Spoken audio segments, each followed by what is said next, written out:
Good morning, everyone. I am Ariel Arce, and my report is about hormones on female and male reproductive system. So, pakisagutan lang po. Dahil po nang wika ngayon, ginawa ko po siyang tagay. So, the label, ayan. Ayan. Ang pagdurog ko'y dama mula ulo hanggang paa, katamoy parang pinipilipit tuwing ika'y binisita. Sa tingin niyo, ano yun? Regla. Okay. Ano mo o, gili ko kasi sisirin ko na. Ako lang ang dapat makapasok. Pagpasok ko'y bubuo ng bagong show.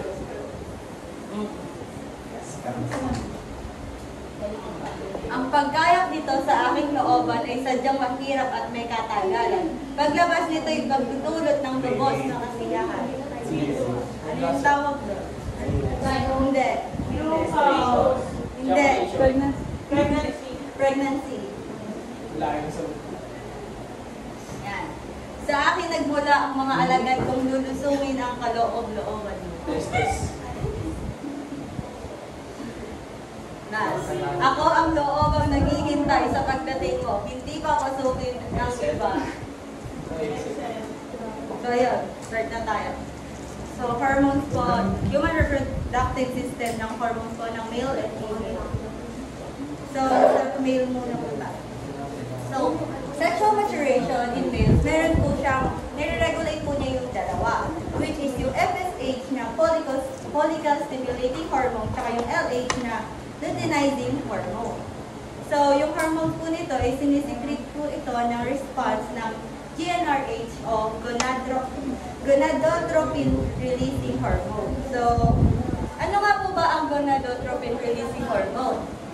So, di ko na po siya ano yung dyan, bibilisan ko na lang. So, yung GnRH po is nagsisimula po siya sa puberty, then nagmumula po siya sa hypothalamus para po makapag-release po ng high pulses yung GnRH. Gets niyo po ba? So, located po siya sa anterior pituitary gland. Yung ano po, yung P-size po dito sa gilid. Gets niyo po ba? Na siya, yung ano, yung pituitary gland, ito po yung ano, yung nagsisecrete po ng FSH tsaka LH. So, sa FSH naman po tayo. Ang FSH po, ito po is located siya sa, ano, parang nagka-travel po siya sa testes. Tapos po, ina-activates po niya yung Sertoli cells. Then, ito pong FSH is crucial po siya sa development ng spermatids o yung, tawag dito? Wait. Ito pong FSH is, yun nga po, crucial po siya sa development ng spermatids na nag-i-initiate ng sperm production o ng spermatogenesis. So, LH. Ang LH po is tinatarget din po niya yung testes. Then, ini-stimulate din po niya yung interstitial cells at yung Leydig cells. Para po makapag-produce po sila at makapag-secrete ng testosterone sa testes at sa bloodstream. So, testosterone. So, i-explain po ito kanina ni Maima. So, ang testosterone po, papaiglayin ko na lang po. Ang testosterone po is male reproductive system, syempre po. Nag-i-start po siya during the adolescence and sobrang halaga po nito sa spermatogenesis. Sinisynthesize po nito yung Leydig cells ng testes. Tapos, susundan naman po ito ng pag-stimulate ng LH by the pituitary gland. Nagigets po ba? So, regulatory processes. So, yung regulatory processes po, ito po yung nag-prepare ng sperm production na nagsisimula sa GnRH. Ini-stimulate po nito yung nag-i-stimulate po siya, tsaka nagre-release ng FSH, tsaka ng LH. Then, Ang essential po dito is yung ano po, yung feedback mechanism. Para po malaman po natin kung nagpo-process po talaga properly, yun nga po, yung mga FSH at SH.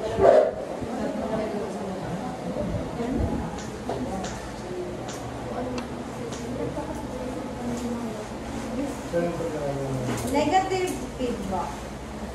So, yung negative feedback po, kung ba-explain po natin, siya po yung opposite ng regulatory system. Which is, siya po yung nagka-counteract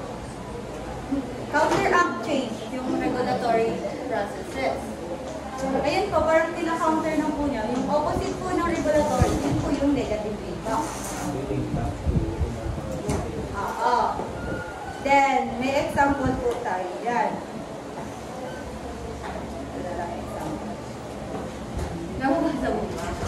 Ang example po natin yan, ayan po. Pag yung testosterone po is, parang nag-increase, yung mass production po niya is yung FSH, LH, PNRH, self-pituitary gland.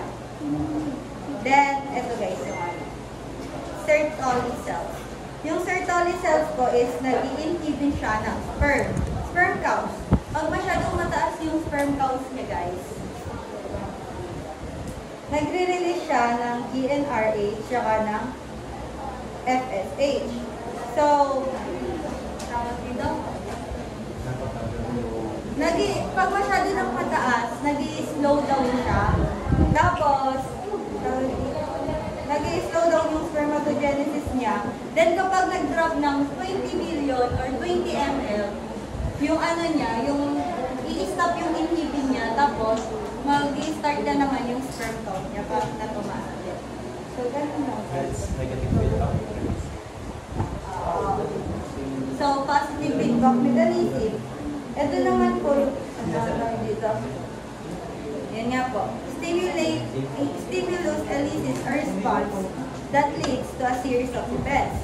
Amplifying the change until the desired outcome is achieved. So, yun po, bago po siya mag-change, kailangan po, makuha po nila yung ina-achieve po nila. Gets po ba?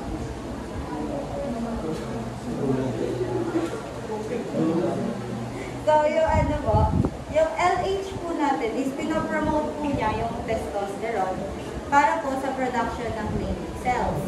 Then, yung FSH naman po niya, yung FSH naman po, siya naman po yung nag-i-stimulate ng Sertoli cells para po ma-enhance yung spermatogenesis at makapag-release po na ibang other hormones. So, yun po.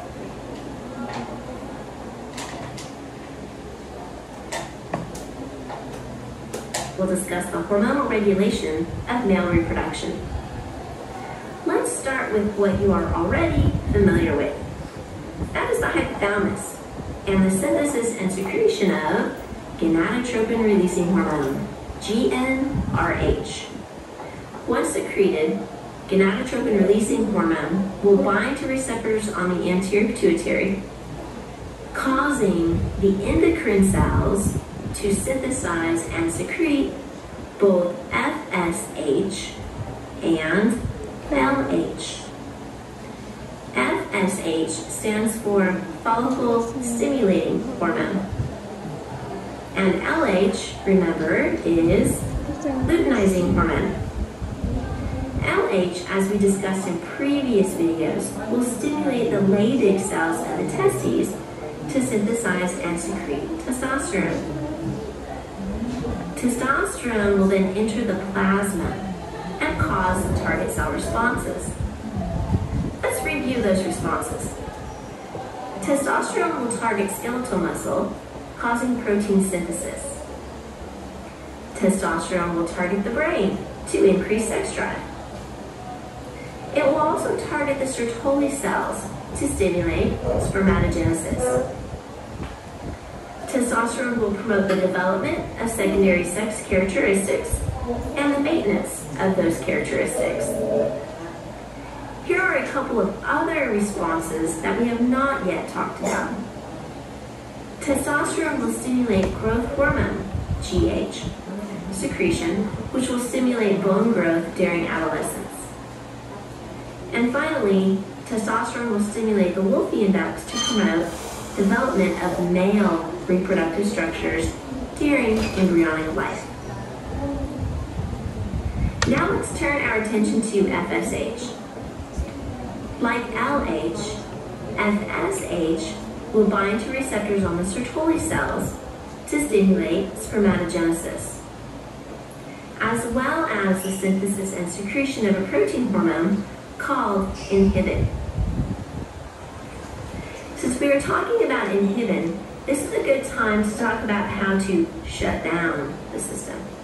You are already familiar with negative feedback using testosterone. Remember, testosterone will bind to receptors on the hypothalamus and the anterior pituitary.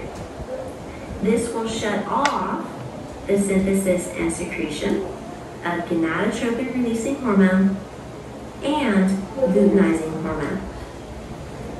Inhibin will bind to the anterior pituitary and shut off the synthesis and secretion of FSH.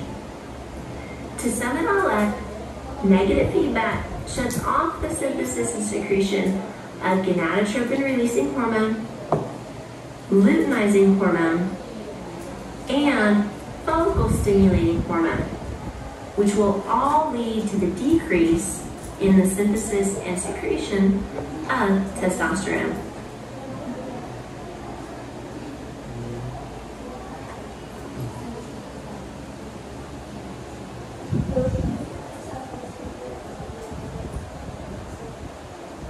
So, dito na po tayo sa, nag-gets niyo po ba yung hormonal control male? So, dito na po tayo sa hormonal control ng female. So, para po ba-explain po natin yan is, mas complex po ito kaysa sa males. Dahil po nandito po yung ovulation, menstruation, parang madami yun. So, folliculogenesis. So, ito po yung pag-transform ng primary follicle, which is essential po siya sa Graafian follicle, na nagre-release po ng mature egg na nagpupunta sa oviduct o ovary. So, doon po siya nagpupunta para po sa fertilization. Then, yung process po nito is 1 year. Kasama na po dito yung cell proliferation at differentiation within the follicle.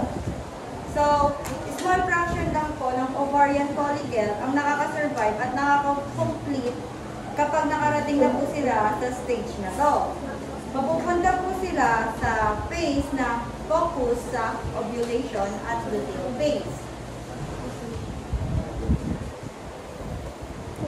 So, follicular phase.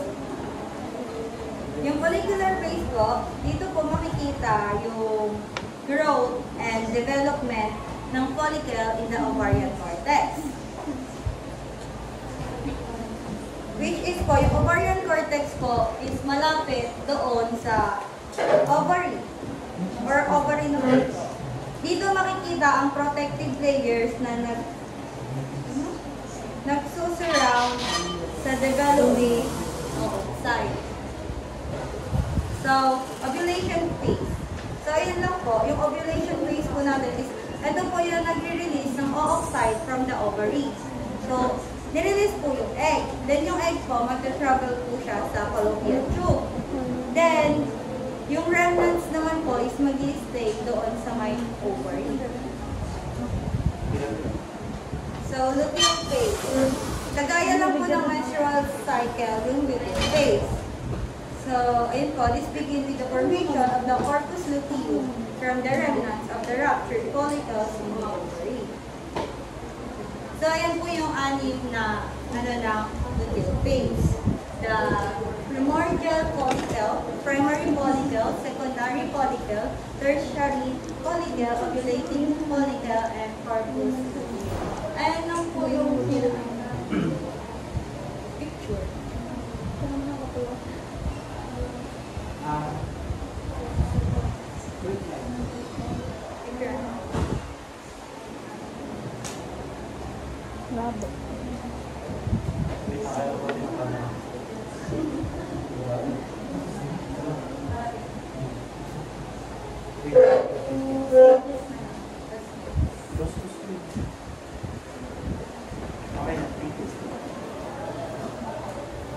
So, ayan po. Meron po tayong 5 stages ng follicular genesis.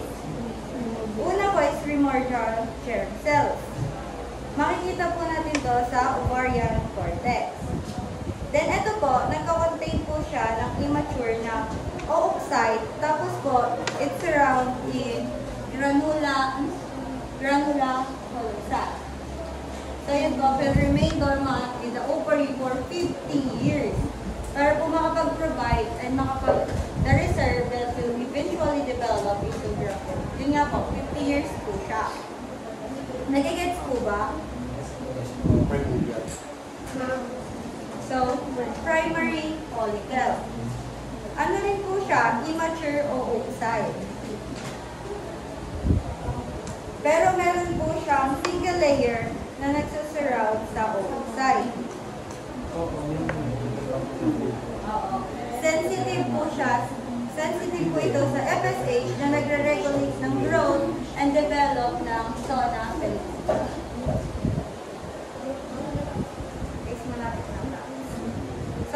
Secondary follicle. Lumalaki po ito at nagko-contain na siya ng fully developed at fully grown na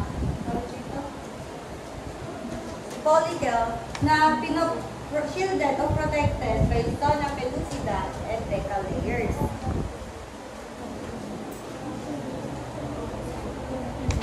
So, ang Graafian follicle po, formation po siya ng antrum na malapit sa oocyte. Nagpo-form po ito ng corona radiata around zona pellucida. So, ayun po.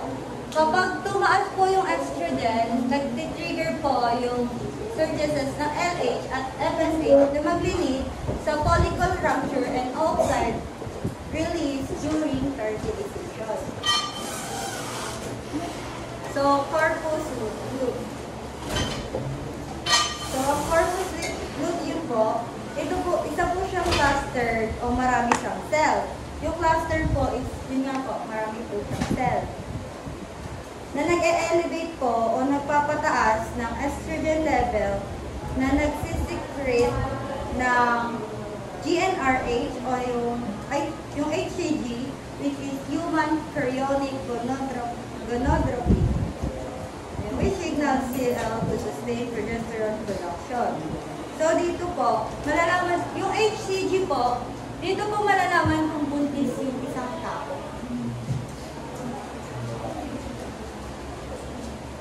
So, yun. Nasaglitin na lang natin. So, menstruation po, menstrual phase. Ito po yung menstruation ng babae kada buwan. So, umaabot po siya ng 3 to 5 days. So, ayun po, may blood loss po sa atin na 10 to 8 ml pag nire-regular po tayo. Tapos po, pag nag-mens po tayo, sumasakit po yung abdominal natin tsaka yung thigh natin. So, ano na? Follicular phase. So, yung follicles po na to is mas mature under the influence of increased FSH from the menstrual phase. Madaming follicles po ito, pero isa lang po, which is yung Graafian follicle, na nakaka-reach ng full maturity and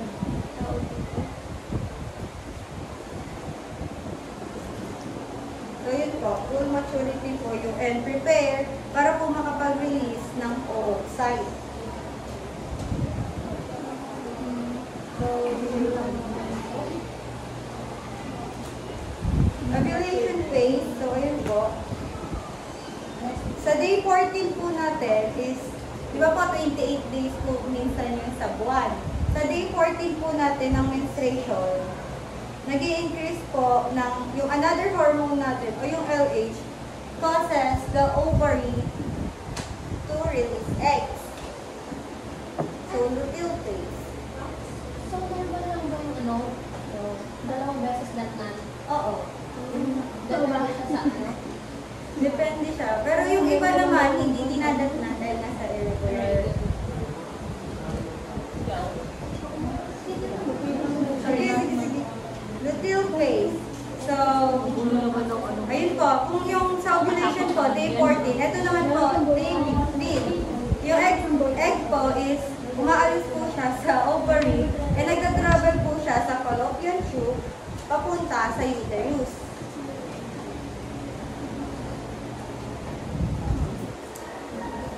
cycle. Tinatawag din po siyang endometrial cycle na involve ang cylindrical changes in the endometrium. So, ayun nga po. It is divided into 3 phases. The menstrual, proliferative, and secretory. So, ayun nga po. Yung menstrual po, ito nga po yung dumutubo nga po tayo. Kaya po, minsan pag umiihi po tayo, may kasama po mga buong yung dugo. Ganon.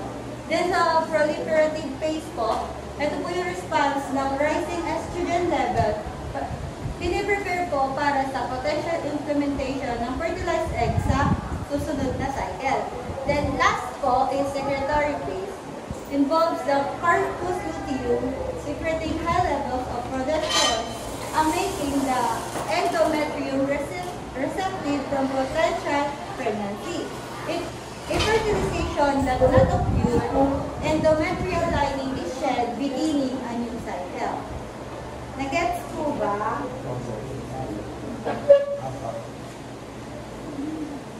In this video, we will be discussing the hormonal control of the female reproductive system. The hormonal control of the female system starts in a similar way to that of the male system, where the hypothalamus starts secreting gonadotropin-releasing hormone when the female reaches puberty. GnRH then activates the anterior pituitary gland to produce and secrete follicle-stimulating hormone, FSH, and luteinizing hormone, LH. This is the point in which it becomes different between females and males. In females, FSH and LH act on the ovaries. So they travel in the blood to the ovaries and they stimulate the production of estrogen and progesterone from the ovaries. So what do estrogen and progesterone do? Estrogen stimulates the growth of the female reproductive system, leading to the start of menstruation. It causes the development of the female secondary sex characteristics, which include breast development, hair growth around genitals and under the arms, widening of the hips, and an increase in body fat. Progesterone is involved in preparing the uterus for pregnancy and the breast for lactation. So next we're going to talk about the menstrual cycle. So although the female reproductive system in structure is a little, I would say, simpler than the male, the way it is controlled by hormones and what occurs is definitely more complicated. In males, once sexual maturity is reached, they just continue to produce sperm cells at a somewhat constant rate. By contrast, females follow a complicated cycle in which one egg matures approximately every month. So how does this occur? So the menstrual cycle takes about 28 days and can be divided into 4 phases. The first is the flow phase, which lasts for about 5 days. This is followed by the follicular phase from day 6 to 13, the ovulatory phase on day 14, and finally the luteal phase for the remaining 14 days. So we're going to look at each of these phases individually. So the flow phase is when menstruation occurs, which is the shedding of the endometrium, the lining of the uterus. And the reason this is the beginning of the cycle is because you can tell when it's happening, right? Because it happens externally. So that marks the beginning of the cycle. The next phase is the follicular phase. So this diagram of an ovary is showing the development of the oocyte or egg before it is released and after. So the first thing that happens is that FSH stimulates the development of follicles within the ovary. The follicles are groups of cells in the ovary that contain and provide nutrients to the egg. As the follicles develop, they start to secrete estrogen. Estrogen then acts on the uterus to stimulate the thickening of the endometrium and increase the blood supply in preparation for pregnancy. So in the follicular phase, FSH from the anterior pituitary has acted on the ovary. The ovary has started to produce estrogen, which is thickening the lining. In the next phase, the estrogen also acts on the pituitary gland to cause it to secrete luteinizing hormone. So once estrogen levels have reached a certain point, the pituitary gland starts secreting luteinizing hormone, which also acts upon the ovary and causes ovulation. So the increase in luteinizing hormone causes the egg to be released from the follicle, which is held within the ovary.